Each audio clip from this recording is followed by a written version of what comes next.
Hello everyone, कैसे हैं आप सब लोग। मैं चौला। कामयाब इंसान भाग 3 और ये आखिरी वीडियो होगा इस कड़ी में। कुछ मुहावरे ले लेते हैं, 2 मुहावरे और 2 शब्द। पहला मुहावरा मैंने शिव खेरा की बुक आप जीत सकते हैं उसमें से लिया है। कामयाब इंसान अलग चीज़ें नहीं करता, कामयाब इंसान चीज़ों को अलग तरह से करता है। और दूसरा the success coach Marsha Aden ने कहा है, विफल होने की योजना कोई नहीं बनाता, अपितु हर कोई योजना बनाने में विफल हो जाता है। शब्द स्थित प्रज्ञा, जो ये जो शब्द ये भगवत गीता से लिया गया शब्द है। और मॉडर्न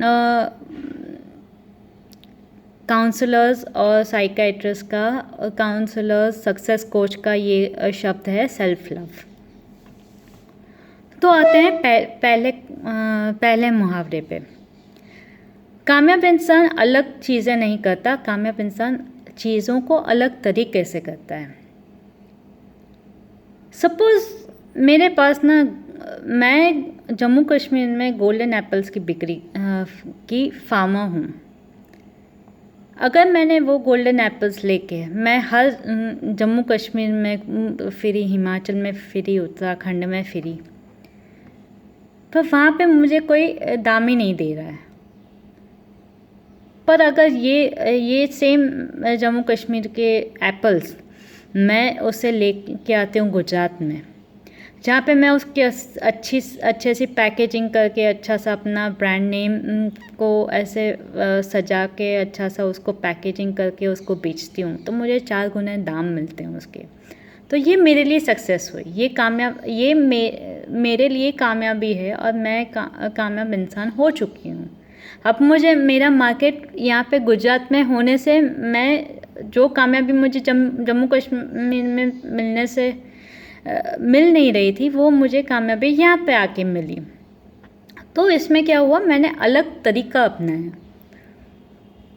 हाँ, शायद मैं यही जो मैंने प्रॉफिट कमाया है यहाँ पे, उस प्रॉफिट को कमाने के लिए जम्मू कश्मीर में मुझे 6 महीने लगते, पर ये मैंने प्रॉफिट सिर्फ 1 महीने में यहाँ पे कमा लिया। तो मैं कामयाब हूँ इसमें। और दूसरा मुहावरा, हर कोई विफल होने की योजना नहीं बनाता, पर हम विफल हो जाते हैं योजना बनाने में। कामयाब इंसान जो होता है ना, वो अपनी हर एक सेकंड, हर एक पल को ऐसे जीता है जैसे ये पल वापस नहीं आएगा।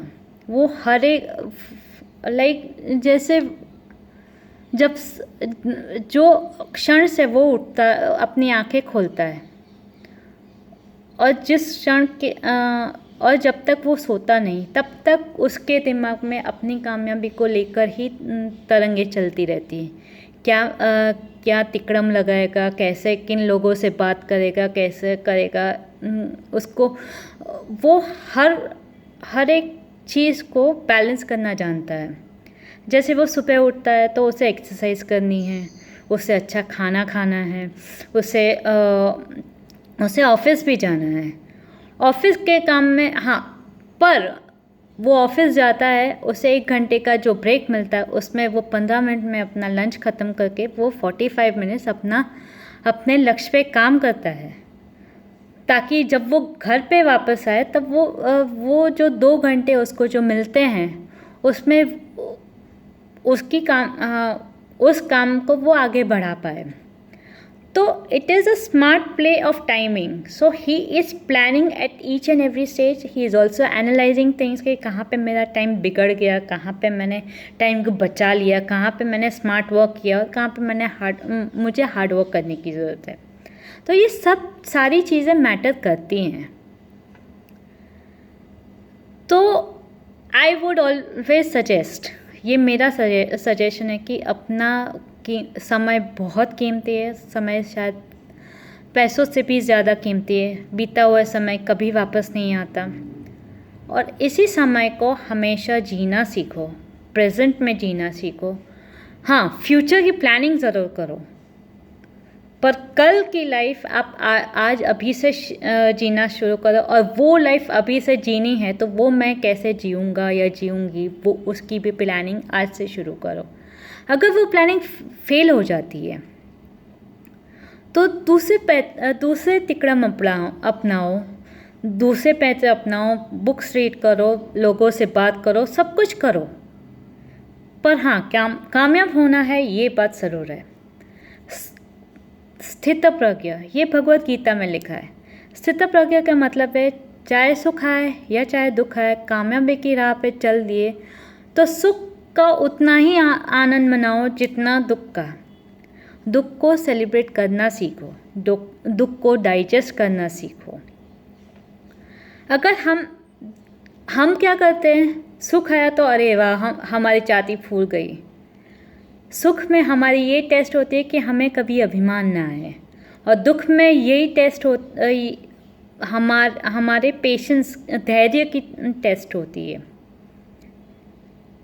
तो दोनों में परीक्षाएं तो देनी है, पर वो अलग अलग हैं, और ये अलग अलग परीक्षाओं में सफल होने, सुख हो या दुख हो, एक मन बना लो कि चाहे सुख हो या दुख हो, मैं दोनों को इक्वली जीऊँगी और दोनों को इक्वल समान रूप से उनको एड्रेस करके आगे बढ़ूँगी, तभी जाके एक दिन आप सफल हो पाते हो।